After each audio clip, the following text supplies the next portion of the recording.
Hey, so I'm here in Kula, Maui, and my happy place, watching the sunset, listening to the birds, just enjoying the sounds at this time of day. And I've had a voice that's been telling me to just record my thoughts, just start recording my thoughts and posting them online. And I have no idea where this is going to go, but usually when I listen to that voice, spirit, whatever you want to call it, uh, it rarely leads me astray. And I usually find out in time why. So, trusting the voice, and here I am, and just sharing some of my thoughts with you today. I'm here to heal. The islands feel very different to me. Each island has its own energy. Maui specifically feels like a warm hug, very nourishing. However, when the island is finished with you, you definitely know. If you're tuned in, you know when it's time to leave. So I'm healing my heart and my soul. I learned a really important lesson in my past relationships. Well, the last one in general. And it was all about setting boundaries, setting healthy boundaries, choosing to allow or not allow people to treat us a certain way.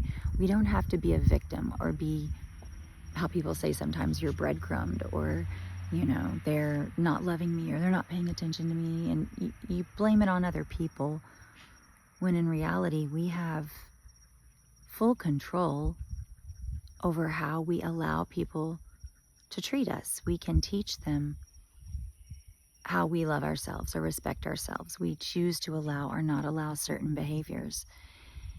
And I wish I could have figured it out sooner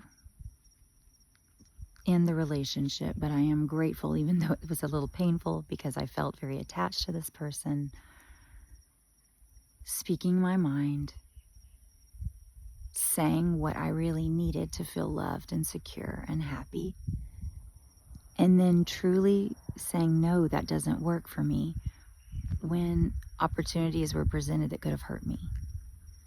Hey, let's meet for dinner, when I knew there would be no energy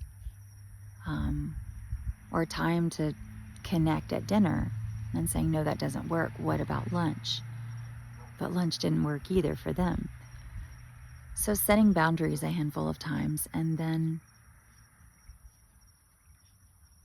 feeling very rejected. The relationship was broken off. And that brought up some interesting old wounds or traumas, not being loved or being rejected for speaking your truth and being honest about who you are and what you need. So it was a double hit. Very difficult for me to speak up in some of those ways and set healthy boundaries of what I believe I deserve as far as love and respect goes.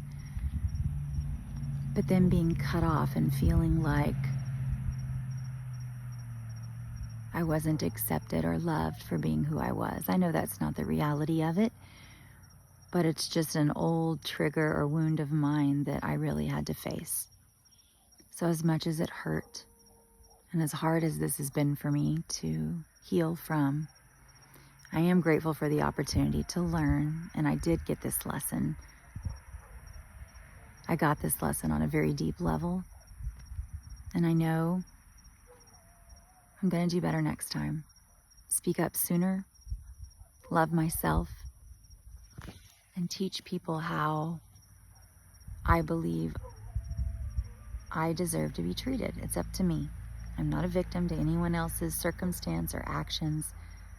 We can control our own joy, our own happiness, and we can also choose to withdraw or pull away if people aren't able to meet us where we're at. And you don't have to do it out of anger or resentment. It can come from a place of love, self-love, and love for them wherever they're at. It's not that anyone's better or worse than another, just in different places in our lives, different energies. So, yeah, live and let live.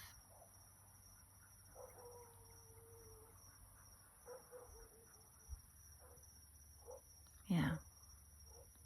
Better and better. That's what I always say. Better and better. Let's see what tomorrow brings. Until next time.